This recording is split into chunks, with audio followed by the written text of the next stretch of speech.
Hi, I think I'm live again. So I know it's such a random hour and a random time, but I did mention that it will be random and according to the intuition and like when I get consumed with this must come out, then I'll just press go live. Um, Hopefully people are watching, and if not, this will still continue. Um, so I noticed one of the beliefs that I had were when my kids are not home or if they're with their dad, then that's the time that I can do lives. My kids are home today, and I decided, you know what? That is a limitation I'm putting on myself because then I have to like hold back whatever it is that I have to share or whatever inspiration is coming out, waiting for the days or the times. And I was like, well, that doesn't go much with the flow because that inspiration just comes.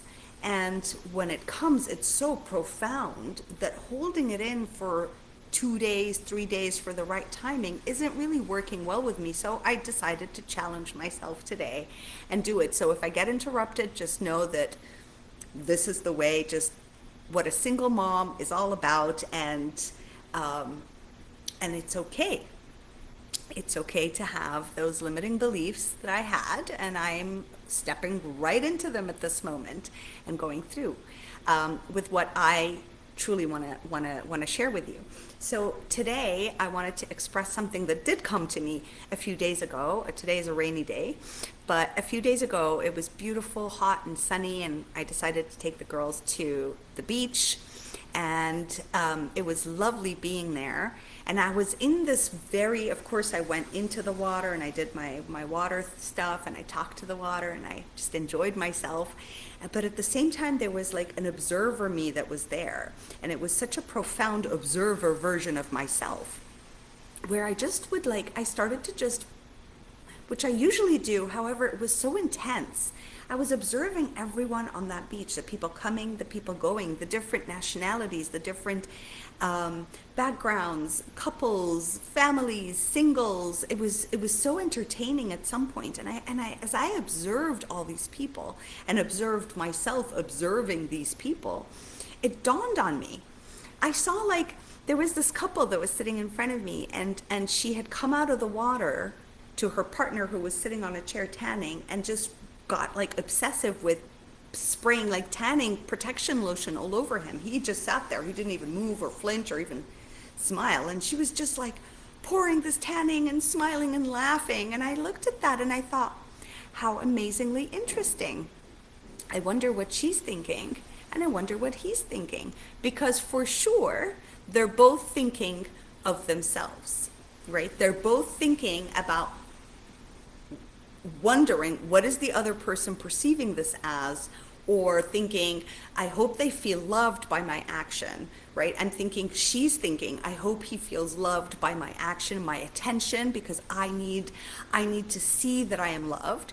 And I'm sure he's sitting there maybe thinking, oh, I don't know what to do about this. This is just too much love, and I don't know if I deserve it or not, and whatever it is. Like, so I then gathered and noticed everybody was functioning according to what their own system is telling them, and everyone's focused on themselves.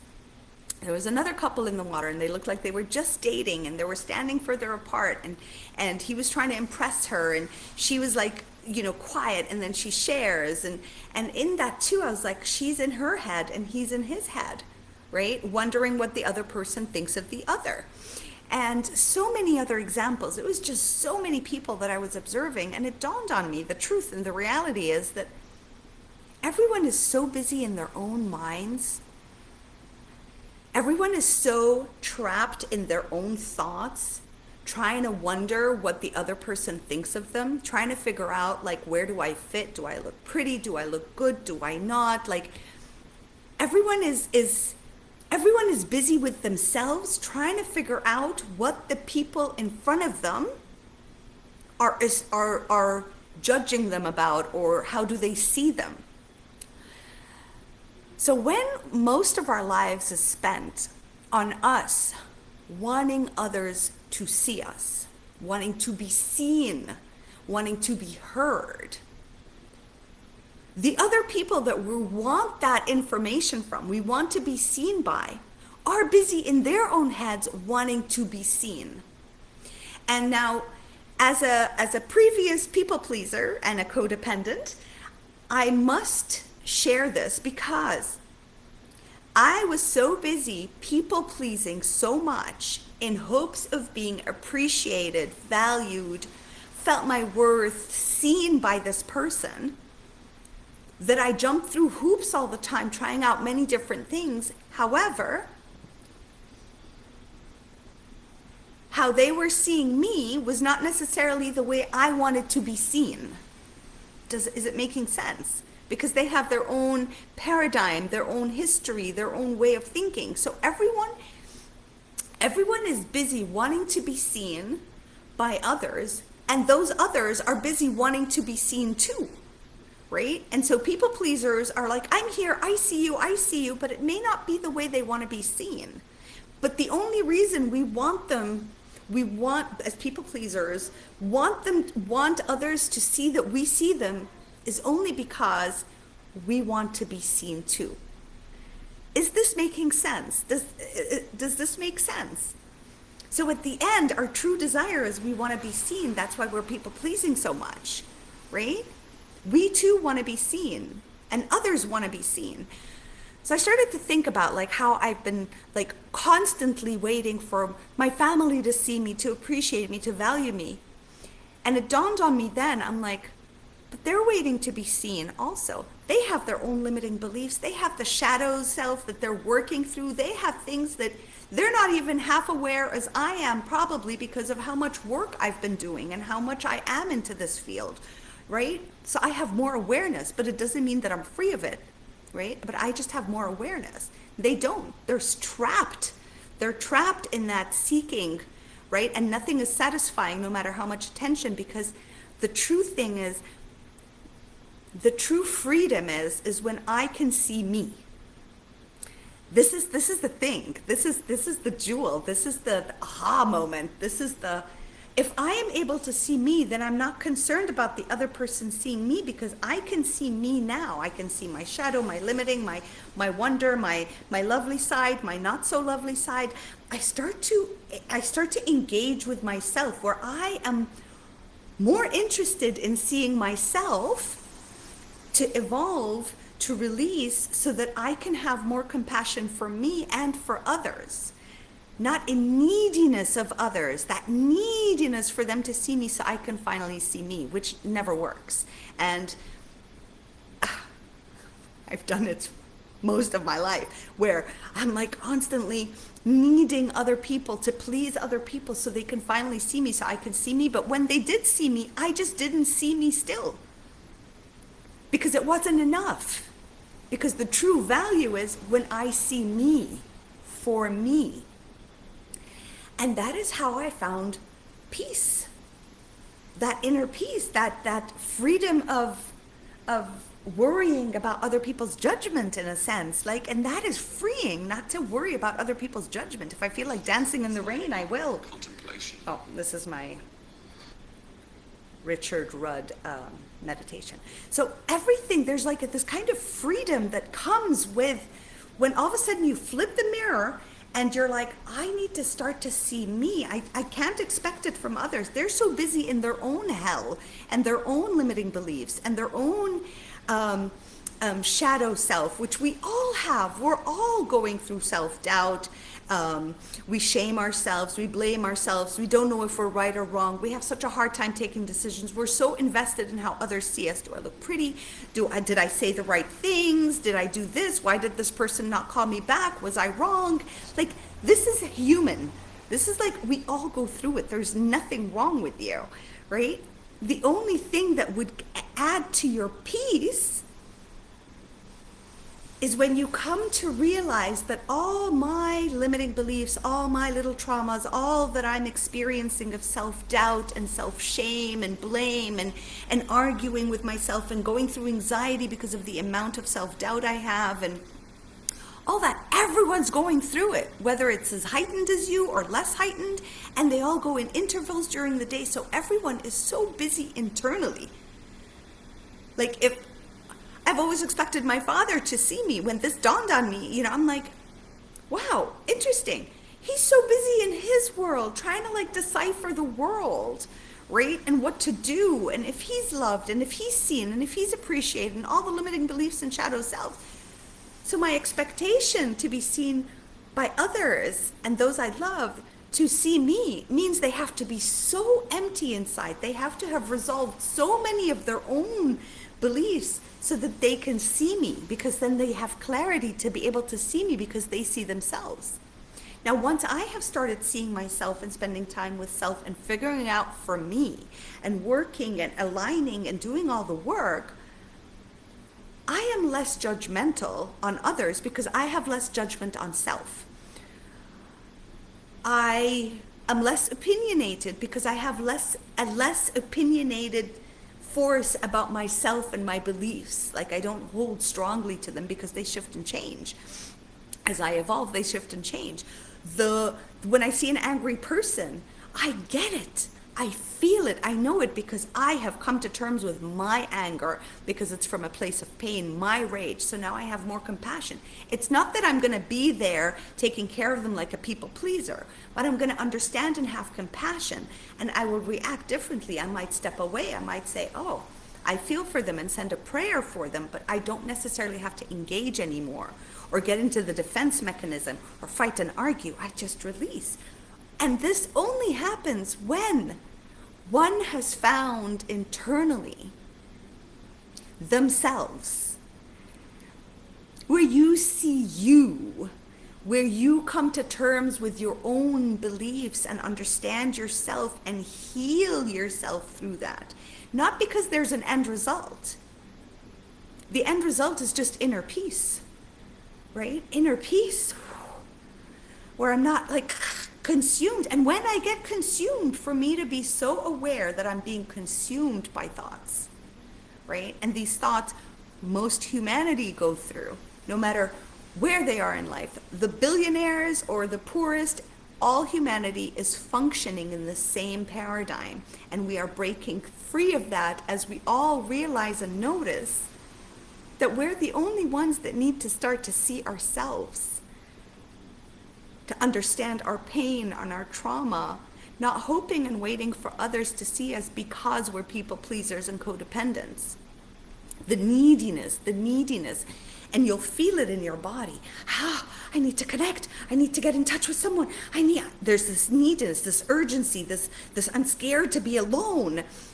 That is the minute that shows up, that neediness, you know that there's a wound hidden there where there's a jewel for you to look into, to get to know yourself. These are the times to see you. These are the times. They're the most painful times, but they're the times where you see you. You work through you, right? Now, I've done this work for years, and I have techniques and tools and everything to make it so easy and smooth and all that, and I get a lot of psychic information, especially during sessions or group work, for the collective and the individual, and it shifts and changes, and it's beautiful. And I know that there is nothing more profound or more freeing on this planet like finally trusting yourself, trusting your truth, knowing who you are and still not really knowing who you are, because we don't really know who we are, but we can get to know parts and versions of ourselves instead of blaming others for it and judging and having to defend ourselves and try to like put ourselves in a cookie cutter, right? Like, well, this is who I am. This is my title. This is who I am. I have to stick up and stand up for who I am because I'm not comfortable with who I am. That's really the gist. I'm not comfortable with who I am. So the identity that I'm pretending to be, okay, I want others to be comfortable with so I can be comfortable with it. But how can you have an identity that you stick up for and everything when you are not in terms with it with yourself? You're not at peace with it for you. I really hope this is making sense. I have absolutely no idea if anyone's watching, because this, they changed Facebook so much, I'm clueless. I just feel deeply that once we come to realize that the pains we are personally going through and the deep desire to be seen and heard by others subsides, and you come to realize that everyone is battling such deep battles within, and so many people are not sitting with themselves and trying to evoke and heal and release, right? And observe themselves during the process and getting to know who they are. So many people are still there, and that's okay. That's where they're at, right? But once I get clear on who I am, and I think this is a continuous unfolding of life. Once I get clear on who I am, what angers me? Why do I get so angry? What does it mean when I get so angry? What's the real pain behind my anger? Why am I so reactive to certain things that other people don't react to, right? What am I scared of becoming? What am I scared of other people's judgments? What are the judgments that I'm afraid of, that I'm doing my best to avoid because I don't want to be in pain, right? Like, it's self-discovery.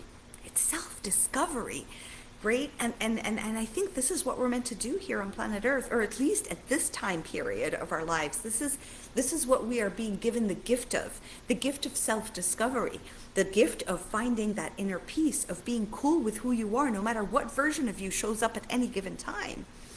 This, I truly believe, is the freedom everyone is searching for. It's getting less and less about the external world and purchasing and buying and getting and this and fulfillment and parties and friends and accumulating. And it's more of like, I need to declutter, because there's someone inside. There's someone inside that I have never listened to. There's someone inside that's in deep pain that I avoid in every possible way to listen to validate, to take care of. There's someone inside that is so filled with my inner wisdom and my true path that I haven't trusted or heard. And when I do trust, it sounds too happy and fluffy, right? But life needs to be challenging and taxing, and I need to be needy of things so that things can happen. I need to effort so much, right? I need to hold on to people. I need to hold on to things. There's so much in that. That scared me. Her bark just go, pew! It's my sister's dog. So I hope this is helpful. I really, really do. I feel so deeply to share this. I am working on an incredible project here for everyone, where it's this magnificent container. And I'm going to have, like, I'm still debating whether it's a 4-day or a 5-day free interaction, like an hour and a half of live where you guys are there and like go deep and release and free, and like a beautiful, incredible project that I'm working on that I'm so in love with, and I wish it was there when I was in the space I was at, like in so much self-doubt and consumed by anxiety and stress and neediness and people pleasing. Like, so I'm looking forward to that, to announcing it, but it's in the making and it's so delicious, and it's so exciting. It's so exciting because once I tap into that, when I get in with a client on a one-on-one or in a group session or in a thing, just the delight. Something happens, I open up, and all of a sudden I'm receiving information past the Akashic records. It's way past the Akashic records. That I know, that's the information I've received constantly. It's somewhere at a different level, and it just pours in, and just I can tap into everyone's energies, and I start to do something, and it's euphoric for me, and it's euphoric for everyone who's experiencing it, because it just feels like a portal has been opened, or timelines, and new timelines start to open up when we experience this, and it's just like stepping into a new reality, stepping into a new identity, stepping into a new you, and it's delightful. It's delightful. It's delightful. It's delightful. Like, anyway, so I'm sparkling with joy because it's like brewing and it's being in the making, and all that, which I would love to offer you all at some point. I hope you resonate with this. Please, please, please just realize everyone is going through their own gunk. So spend time trying to see how you can see yourself. I know it doesn't make sense when you haven't stepped into it yet, but that is what freedom looks like. It is what freedom looks like. It's what we've been searching for our entire lives. It's that kind of freedom. It is that kind of freedom. That is the truest form of freedom. Because then it's interesting, because as your insides do that, the projection on the outside world also shifts and changes. People shift and change. Things shift. It's just really extraordinarily bizarre, and it doesn't make any logical sense. It's an experience to have. All right, I think this was one of the longest lives, but it just felt so... And because I pent up myself for 3 days. But my kids have been beautiful. I told them I'm on live, and they're like, okay. So anyway, I wish you all an incredible time. Leave me your comments. Tell me how it feels. Like, has this made you feel better? Has it given you something to like awaken to for yourself? Are you willing? Are you going to choose you? Are you willing to open up a new kind of reality and timeline for yourself? Is this something you're looking forward to? Are you exhausted from like, you've probably been on a crazy healing journey already, like exhausted from trying to find the thing, like let me know, interact with me. I am available, and I love interacting with you all. So take care of yourselves. I did a poll. I don't know if it's going to show up or not. I have no idea how. I did it. I fixed it, and I wrote a poll, and I was so excited about it. But I don't know if it's there. Can I press and make it there? Oh, there are comments. Hi, Vera. Hi, Rafiq. Hi, Dalia. Oh, my God. This is so cool. Perfect time for you, Vera. Oh, thank you for commenting. Delia, I need your help. Oh, just reach out, sweetheart, and we can set an appointment and schedule our session together. I would love nothing more. So much happens with one session. So much uncovers. I spend a good 2 hours. So much uncovers and shifts and changes just with that one session. So yeah, it's fun. Just reach out, sweetheart. Thank you all for watching. Thank you for being here. Thank you for being just the loving souls that you are. And I'm going to cry because it fills my heart with joy. Okay. Take care of yourselves, you beautiful, wonderful souls, you empaths, you light workers, you healers of the world, those who are givers and compassionates of the world. I know how tough life has been, how much suffering you have gone through. I've gone through it too. And I'm telling you, the other side of it is just, it's a totally different reality. I'm the same person and not the same person. That's the best way I can explain it. So if you like those lives, let me know so that I can actually have more incentive to push them through. Love you all. Mwah! Give you a kiss.